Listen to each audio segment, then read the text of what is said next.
Okay, welcome everybody to the 2022 Brown Bag Lunch Program at Lawrence Heritage State Park. My name is Rich. I'm the summer tour interpreter here at Lawrence Heritage.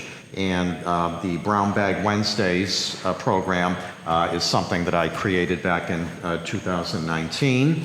And I think all of you have been coming, thank you, since 2019 when I created this program.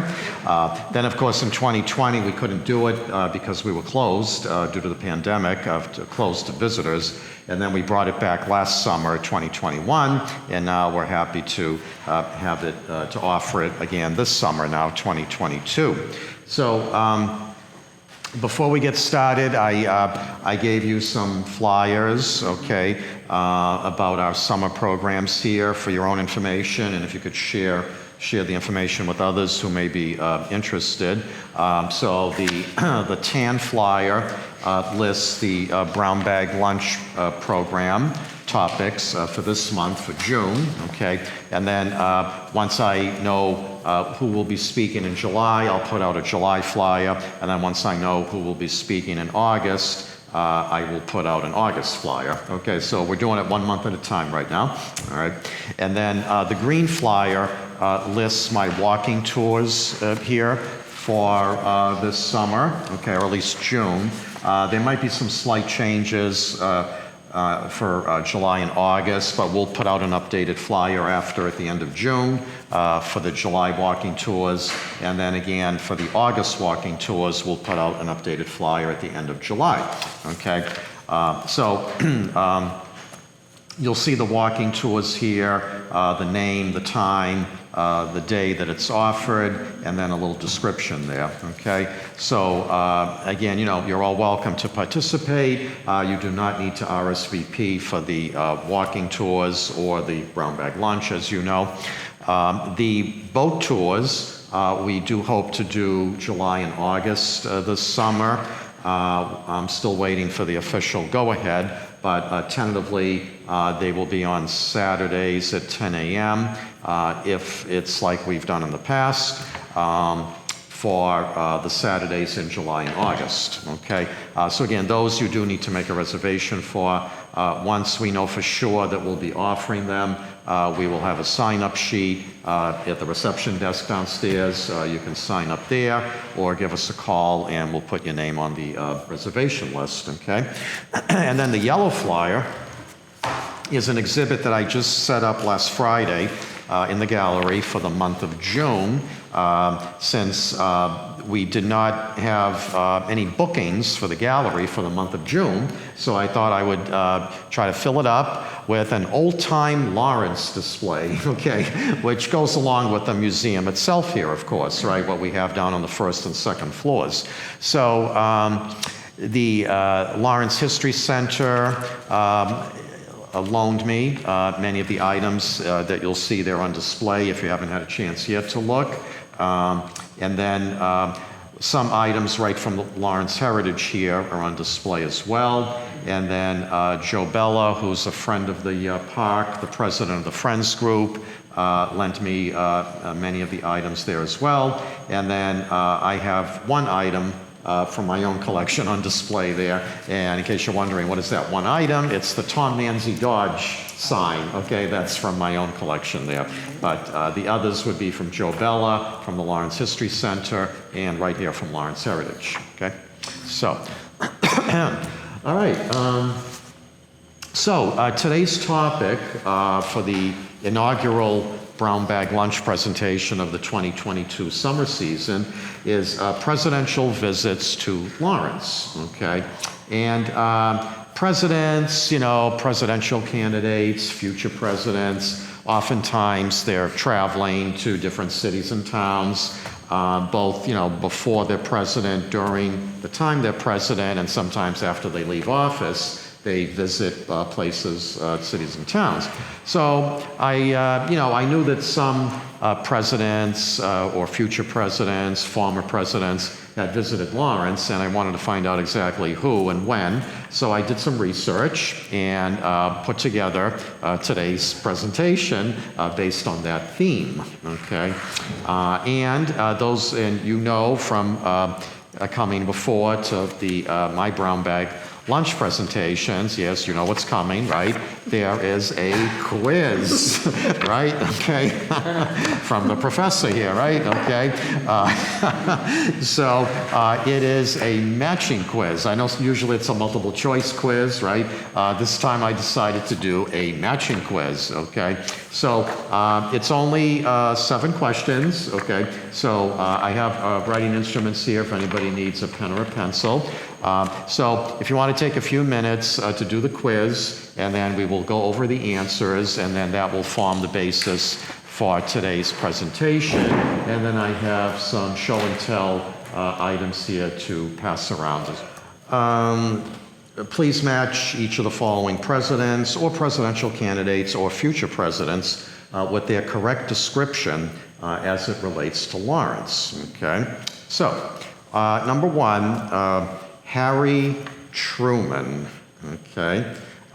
Would anybody like to tell us what they put, which letter from your choices there on the right side did you indicate is the correct description to go along with Harry Truman?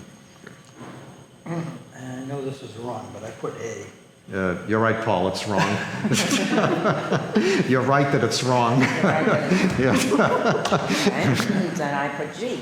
Sorry, G is incorrect as well. So that makes 2 of them wrong. Yeah. Well, I put A also, so. Okay. Okay, well, all right, the correct answer to number 1 Yeah. is C.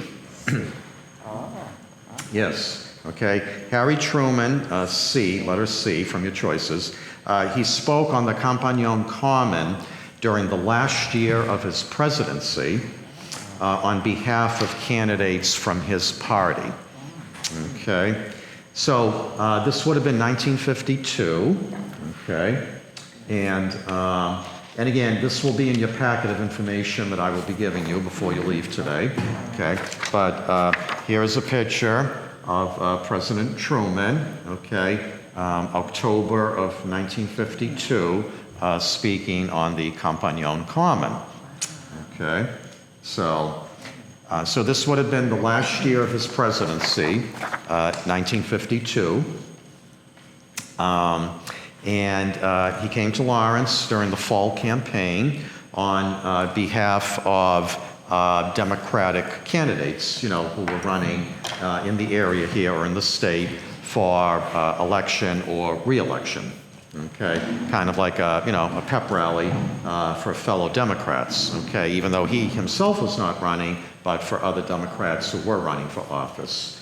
Okay, so and by the way, you know, let me just clear up something. Okay, often when you see President Truman's name, right, it'll be Harry S. Truman. Okay, so just a little thing to clear up here. I know it might seem strange, but there is no period after the S in Harry S. Truman. Okay, anybody know why or want to guess? No idea. Okay, all right, it's because S is actually his middle name. Okay, Oh, it's see? not an initial. It's not an initial, right, right, okay. Really? So, yes, Really? okay, That yep, is- I know, okay. It was some kind of a compromise when he was born with his parents. Something about, I think, his grandfathers.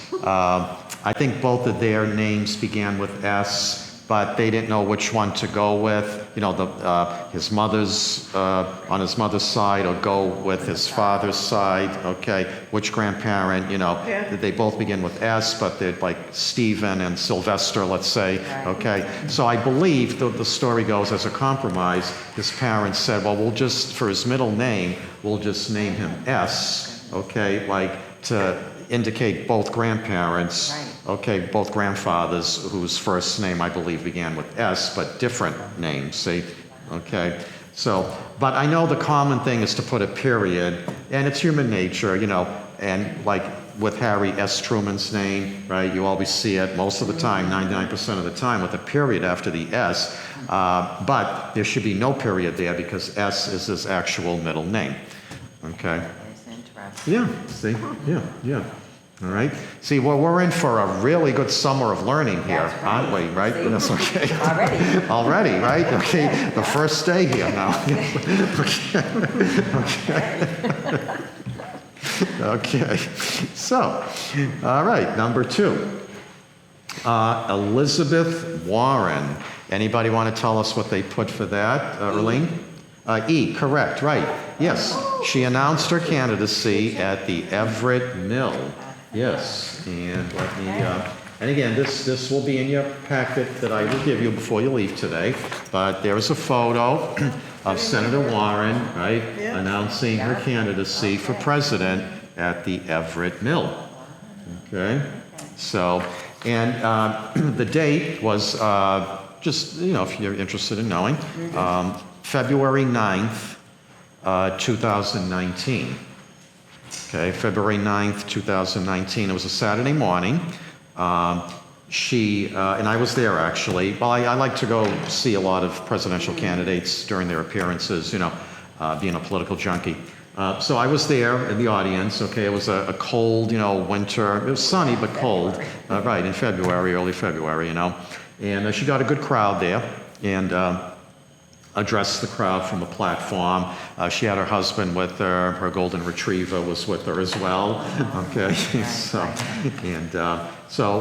and announced her candidacy there to much fanfare. Unfortunately for her, her candidacy did not go anywhere, right? She did not win any of the primaries or caucuses, and then had to drop out of the race, you know? So this would have been a first for Lawrence, okay, as far as a presidential candidate announcing their candidacy in the city of Lawrence. This was a first. That was a first? That was a first, yes, right. No other presidential candidate had ever done that before, okay? So she was the first presidential candidate in history to announce his or her candidacy in Lawrence, okay? Now, of course, you know, the reason, well, let me ask you, because we'll make this interactive here, right? Why do you think she chose Lawrence to announce her candidacy? Any thoughts on that? Because of the bread and roses. Okay. Union related. Right, because, well, right, like all the history that's here, right? Okay. She wanted to showcase Lawrence and its history and make the connection, you know, a struggling city, and that she, you know, as part of her agenda, right, okay, her platform wanted to help, and in the Senate as well, now not just running for president, but, you know, wants to help cities, struggling cities like Lawrence, right, with a program of initiatives, okay, to try to get cities like Lawrence back on its feet. So she was trying to draw that connection there, okay, like I am going to announce my candidacy in Lawrence, you know, I am here, you know, as a senator, and then if I get elected president, you know, cities like Lawrence will be a priority to try to get them back up on their feet, okay? And again, at the same time, showcasing and adding some significance to the history of Lawrence, okay? Showcasing it and adding significance to it, okay? Like Denise said, in particular, for example, like with the Bread and Roses strike, okay? Here is where, you know, here is where the fight began, right? In essence, okay? And these, you know, these are my issues, okay? You know, I'm looking out for you, right? Remember, you may remember her platform was, you know, like the middle class, right? I'm looking out for the middle class. I'm fighting for you. Labor. Okay, labor, right? Labor issues, okay? So again, choosing Lawrence as the setting for all this to make that connection. So, okay. All right. And number 3, John F. Kennedy. Anybody want to tell us what they put for that, for an answer for that? I put F. F, and you would I be did correct. too. And Erlene, and you would be correct as well. Yes, Paul, what did you put? Oh, all right. Well, that's close to F, right? Okay. But F, okay. Kennedy spoke in Lawrence twice during the same year, 1958, May, and then he came back in September. First, so in May, at a Chamber of Commerce event, all right, and then in September at St. Mary's Auditorium on Havel Street. Probably the old one. I don't believe it will be the current one that's there now. Do you know what year? 1958. Yes, September 25th, 1958. Okay, and actually, from my collection, I have an invitation to that event that I will pass around. You're welcome to look at. Okay, Thursday, September 25th, but the year would have been 1958. Okay, 8 to 10 o'clock in the evening. Not for night people, right? Right. If you're not an evening person, this wouldn't have been for you then, right? Unless you were a real, big fan of Kennedy, then maybe you would have come out like, beyond your bedtime for this, right? Okay. So, but yeah, I will pass this around, starting with Denise. Thank you. Okay. And also from my collection.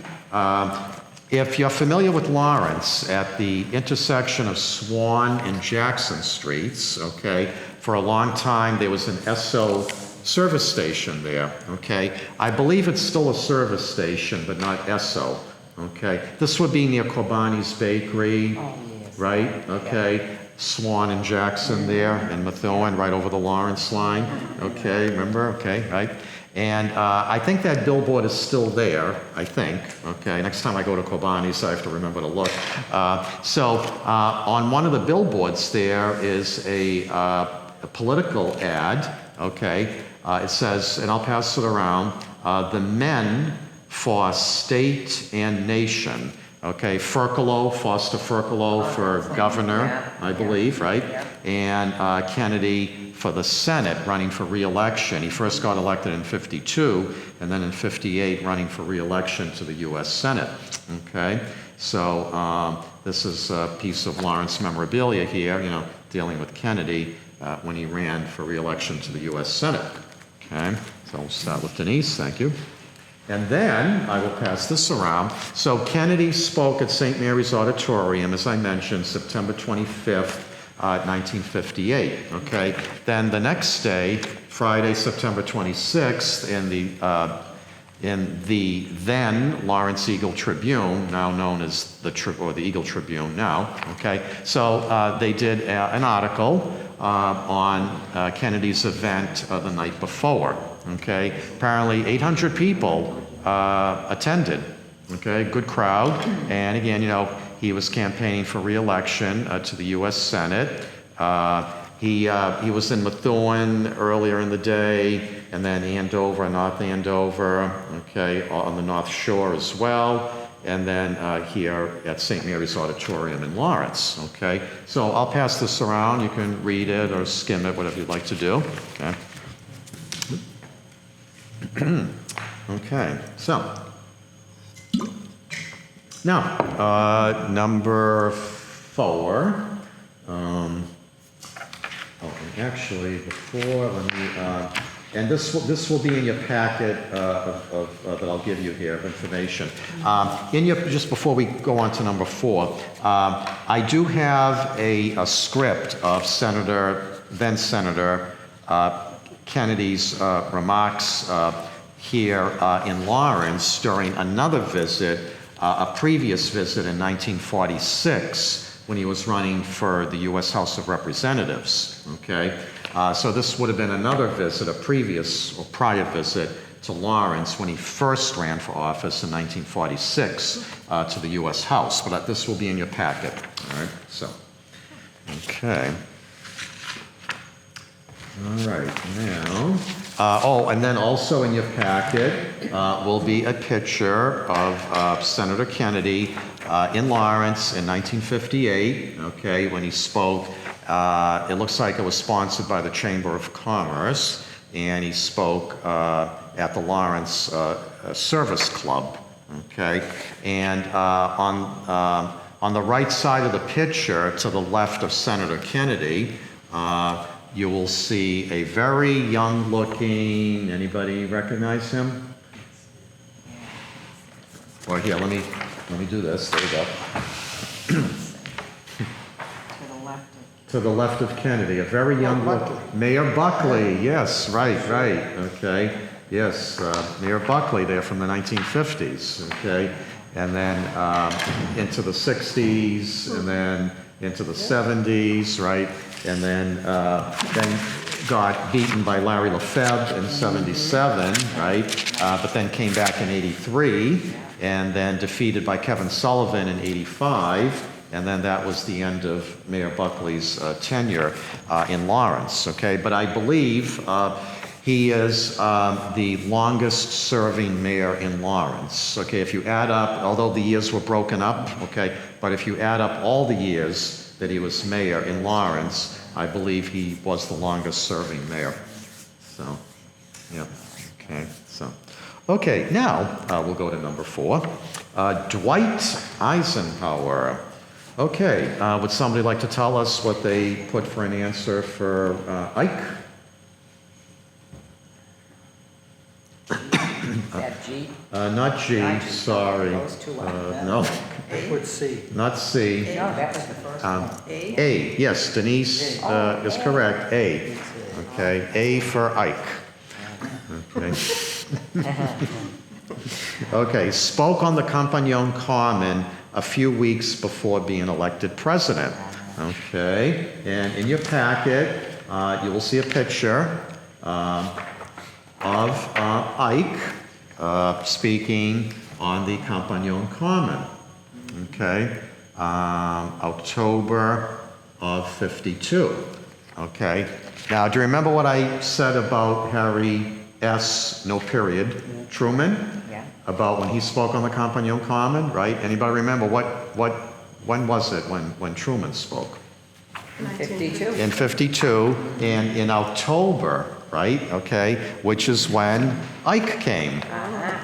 Yes. So in the history of Lawrence, okay, as part of our history here, we can say that we had a current president and a soon-to-be elected president both speak on the Compagnon Common in less than a week. Separately, of course, but in less than a week, both of them spoke on the Compagnon Common.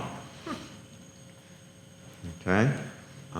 I don't know if we'll ever see anything like that in Lawrence again. We have not since, okay? But that was quite an exciting, if not perhaps dizzying week for the city of Lawrence that time, right? Preparing for and hosting a presidential visit, Truman, right?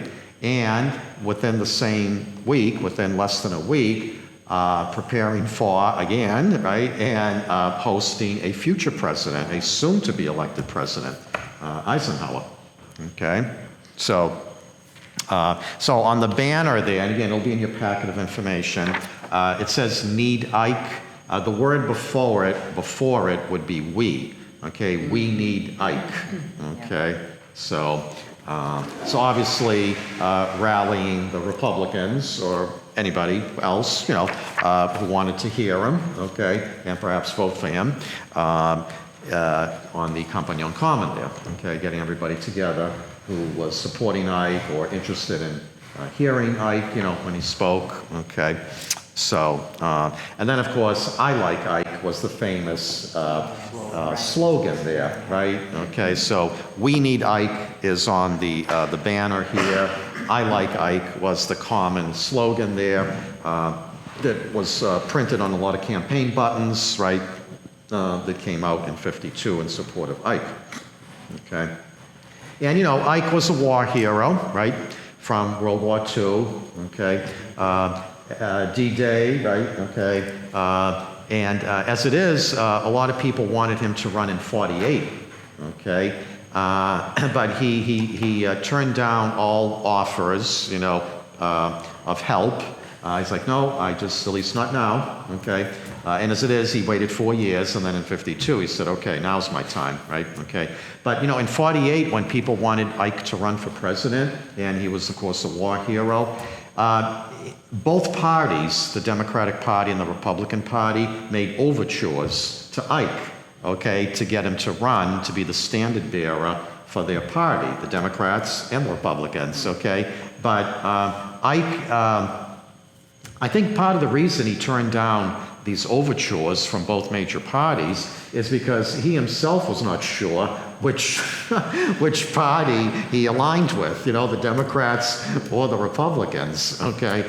So he's like, thanks, but no thanks, at least not right now, okay? But then in 52, then he was ready apparently at that point and ready to come out as a Republican, okay?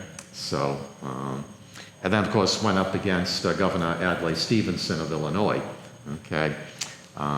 But Ike won, and then it was a rematch in 56, Ike for re-election up against Adlai Stevenson again, and I believe Ike won by an even greater margin than in 52, and Stevenson lost by an even greater margin than in 52. All right, so, but...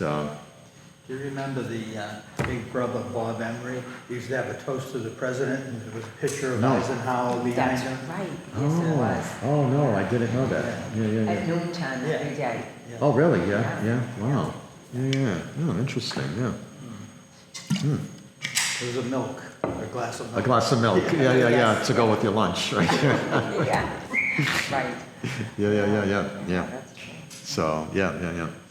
Okay, interesting. Thank you for sharing that with us. Okay, number 5, Theodore Roosevelt. Now, you're lucky here because there are 2 correct answers for this. So you actually have more of a chance of getting the correct answer now, right? Because I have number 5, Theodore Roosevelt, and then number 6, Theodore Roosevelt again. So there's 2 answers here from your choices on the right side that will correctly match up with Teddy Roosevelt, okay? But, okay, so what would one of them be? What would one of the correct answers be to go along with Teddy Roosevelt? B? Yes, Earlene, you would be correct. B, okay? Spoke from the platform of a railroad car at the South Lawrence train station while he was president, okay? So, and this will be in your packet of information, okay? So there's Teddy Roosevelt, okay, speaking from the platform, okay, of a train car at the South Lawrence train station as president, okay? This would have been 1902, okay? So, and in your packet as well, I have a text of his speech that he gave in Lawrence that time, his remarks. I printed it. You can read it after at home, enrich yourself even further, even after you walk away from here today. Okay, right? The learning never ends, right? Okay, and that's a good thing, right? Okay, so August 26, 1902, he spoke in Lawrence, okay? And he starts off, here in Lawrence, I am in another of the oldest industrial centers of this country, right? Lawrence being an old planned industrial city, right? One of the cities of modern industrialism. It is greatly to your credit that you should have built up such a city of our material prosperity. Okay, and then he continues, but you've done more than that, and then he elaborates on that. Okay, but again, you'll be able to read this after in your packet. Okay, so, okay, and then number 6, Teddy Roosevelt again. So which other choice from the right side here do you think applies to Teddy Roosevelt? G. Yes. Earlene would be correct, G.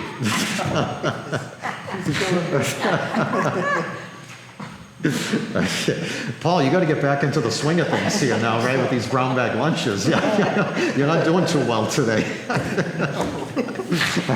Well, I know as a process of elimination. Yeah, right, when all else fails, right, the process of elimination usually works. Right. Okay, so, yes, so G, letter G, spoke on the Compagnon Common during his third-party presidential bid. All right, and this will be in your packet. This is Teddy arriving as he did in 1902. This would have been 1912 now, right? 10 years later, his third-party presidential bid, arriving at the South Lawrence train station, right? And of note, what do you see there in the background? Way in the background, Okay. Oh, right? Way in the church Is it a steeple? Yes. church? Yeah. Yeah, which would be, St. Mary's?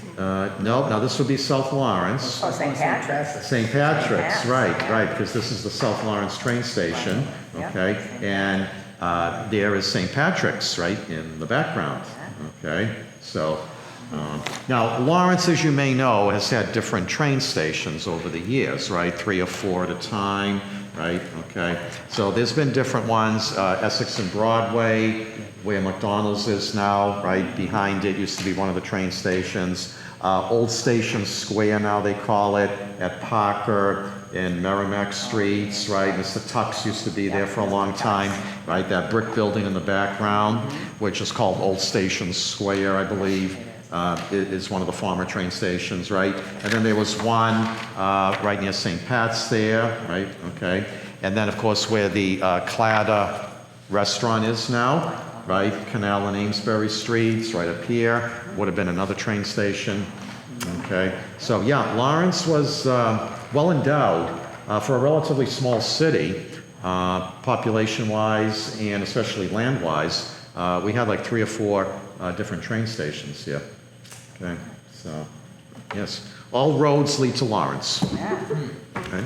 And actually, I think that's one of like kind of the slogans for Lawrence too that I think I've seen.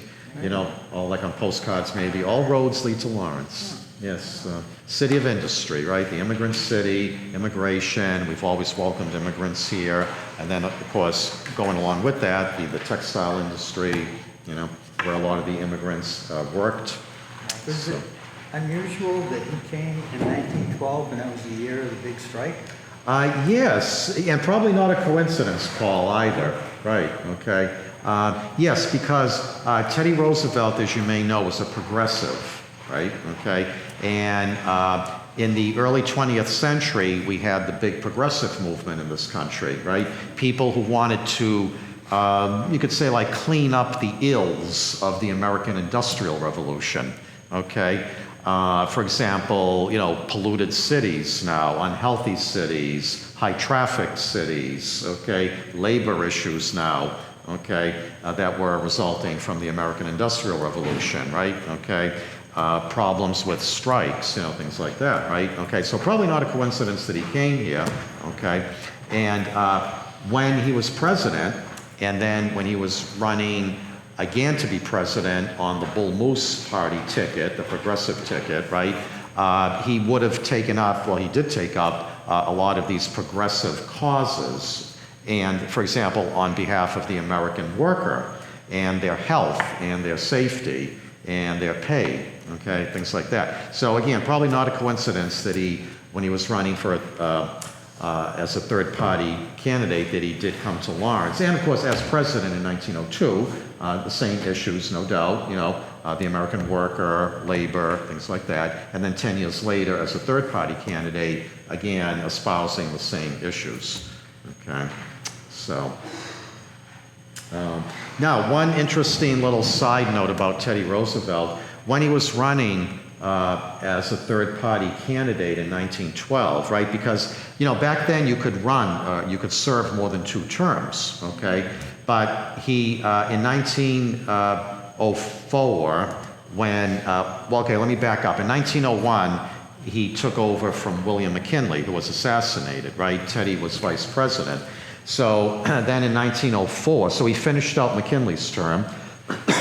Then in 1904, he ran for his own term, his own full 4-year term, okay? When he won in 1904 against Judge Alton B. Parker, the Democratic nominee, he said, which he later lived to regret, that, okay, after I serve out this term now, I am done, okay? So 1908 comes, right? Okay, he's done now. He said he was leaving, right, in 1908.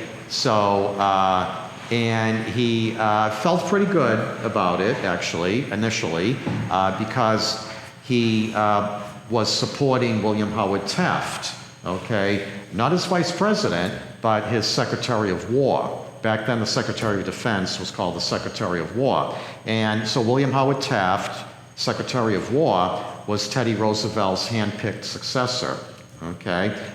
And Taft won against William Jennings Bryan in 1908, okay? So, as you may know, Teddy goes off like on an African safari, figures, okay, the country's in good hands now, okay, with my hand-picked successor, Taft, okay? But that didn't last long because Taft was a more conservative Republican than Teddy Roosevelt, okay? And Roosevelt did not like the direction that Taft was taking the country in, all right? He didn't think he was progressive enough, okay? So they had a falling out, okay? So Teddy decides, all right, you know what? I know I said I was not going to run for another term in 1908, but I don't like the state of affairs now in our country under Taft, okay? So I think, you know what, I'm going to run, okay? Because we need to go back to my brand of progressivism, okay? Now, he ran as a Republican, but because the incumbent Republican President Taft controlled the party apparatus, okay, he was able to get renominated on the Republican ballot and shut out Roosevelt, okay? But Roosevelt still did not want to take no for an answer. He's like, fine, then I will run as a third-party candidate, okay? All right, if I can't get the Republican nomination, I'll run as a third-party candidate, which he did. The Progressive Party, also known as the Bull Moose Party. All right, Roosevelt is famous for saying, I'm fit as a bull moose, okay? All right, so, all right. Now, so he's going around the country campaigning, coming to Lawrence, right, and other places. So he's in Milwaukee, October 14th, 1912, I believe it was. It was in October, I think the 14th. And he gets shot by somebody who obviously did not want him to be running for president, okay, who did not agree with him, okay. So he gets shot right before he was set to give a speech in Milwaukee, okay. He was walking out of his hotel. The gunman was waiting for him there as he was about to get into his car and shoots him. Okay, the crowd is aghast. Oh my God, you know, poor Teddy. All right, Roosevelt being Roosevelt is like, oh, I'm fine. You know, he felt himself here where he got shot in the chest. He's like, NBD, you know what we say NBD today, no big deal, right? Okay, all right, take me to the auditorium there where I'm scheduled to speak. And everybody's like, you sure? You should be going to the hospital, not to the auditorium to speak, you know, the previously scheduled auditorium there. He's like, no, let's go to the auditorium, all right? So he gets there, he's introduced, and then he says something to the effect, hello everybody, thank you for coming today and all that. I just want to let you know that I've just been shot, okay, all right, everybody's like, oh my God, but I will give the speech that I was scheduled to give today, but then after I'm done though, I think I will go to the hospital, okay, which he did after, all right. What saved him, two things that saved him, okay, inside his pocket, okay, was his eyeglass case, okay, which I think was like steel back then, made out of steel, okay, so that helped deflect the bullet, okay, and also in his inside pocket, he had his speech like this, okay, in the inside, 50 pages, he loved to talk, okay, a 50-page speech, okay, all right, okay, yeah, and which he gave, okay, with a bullet in him, all right, so the rolled up speech, 50 pages, coupled with the eyeglass case, helped deflect the bullet and kept it like away from any of his vital organs, okay, so he went to the hospital after his speech, the doctors took a look, x-rayed him and all that, and determined that it was actually best to leave the bullet in there, don't remove it. Sometimes it could be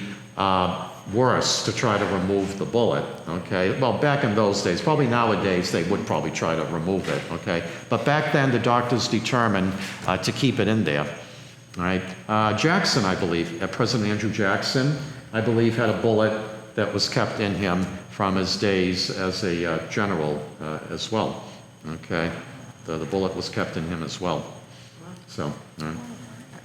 So, what's that? Interesting. Interesting, yes, interesting, yeah. Yeah, and then Teddy did live 7 years, for 7 years after that. Yeah, not quite 7 years. He died January 6th, 1919, of a heart attack, a coronary thrombosis, you know. So, you know, but he towards the end there, he had various ailments that he was dealing with, you know, that took him down. So. Did they get the culprit that shot? Yes, yes. I don't recall his name, but yeah, they jumped him, you know, restrained him, and I believe he served a prison term. Actually, you know what? Yeah, well. All right. Here's the thing. He was declared, I believe, mentally incompetent, and sent to like an asylum. Okay, where I believe he died in 1947. Okay, so he spent a lot of time in that asylum, which I guess basically would have been like a prison sentence, but only in an asylum, and lived until 1947. So, Similar to Reagan. yeah, like John Hinckley Yeah. with Reagan, right, in 1981 there, March 30th of 81, when Hinckley attempted to assassinate Reagan. Yeah. Okay, and number 7, and then we'll do a quick little Q&A, and then I'll give you your packet of information here. Abraham Lincoln. D. I got that. I'm sorry, what? D? D, yes, D, right. May is the operative word. Right, yeah. Okay, and I'll explain in a second. May have viewed the ruins of the Pemberton Mill collapse while his train was stopped in Lawrence, but we don't have any hard evidence of this. Okay, now see, here's the thing. Lincoln, his only surviving son, right, Robert Todd Lincoln, who lived until 1926, okay, the last of Lincoln's direct descendants died in 1985, okay. Robert died in 1926. Any last surviving direct descendants of Lincoln made it until 1985, okay. So, Robert Todd Lincoln was a student at Phillips Exeter Academy, okay, and his father, Abe, before he became president, was traveling to see him, okay, and so he was spending some time in the area, like going back and forth, okay, and he was waiting for a train to go back to Exeter, to see his son again, or to visit with his son again, or, you know, spend some time with Robert Todd Lincoln, okay? So, so he was in Lawrence, that we know for sure, okay? Because on March 4th, 1860, he wrote to his wife, Mary Todd Lincoln, okay, quote, "We came down to Lawrence." Now, this would have been referring to March 2nd. He was here on March 2nd, okay?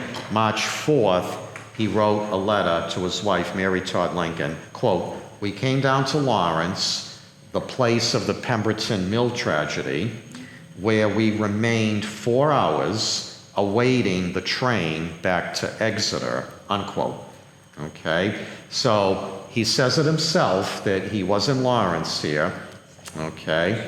On March 2nd. He does not say that he actually went to go view the tragedy, the ruins of the mill collapse, okay? There was a 4-hour stopover here in Lawrence, okay? He obviously knew about the tragedy because he put it in the letter to his wife Mary, okay? But we have no evidence that he actually was down here on Canal Street to view the ruins. Okay? But again, definitely was in Lawrence, if only for 4 hours. Okay. Now, see, let me mention, back then, okay, in the 1800s, forms of entertainment were really limited for people, okay? And unfortunately, when you had a tragedy like the Pemberton Mill collapse, it brought out curiosity in people, kind of a morbid curiosity, okay? So hundreds, if not perhaps thousands of people in the immediate aftermath of the Pemberton Mill collapse behind me on Canal Street came to Lawrence, if for no other reason than to view the ruins of the collapse. Okay? So again, no doubt, Lincoln was told about the tragedy when he was here in Lawrence, but whether or not he actually, like a lot of other people did, whether or not he actually went to Canal Street here to view the ruins, that we just don't know. He did not put that in his letter, that he actually, if he did, that he actually went to view the ruins or not, just that he was here and in Lawrence, the place of the Pemberton Mill tragedy. So, all right. Now, then a few months later, June of 1860, at the Republican National Convention in Chicago, that's when he received the Republican presidential nomination. Okay, so when he was in Lawrence, it would have been as a private citizen on March 2nd of 1860. So, okay. All right, so does anybody want to share with us their score on the quiz? No way, right? 3 out of 7, that's not too good. 2 out of 7. Okay. Denise, do you want to chime in, or if not, that's okay. I don't know. Okay, all right, that's okay. All right, so, but regardless of how you did, now you know a little more, I hope, about presidential visits to Lawrence, right? Okay.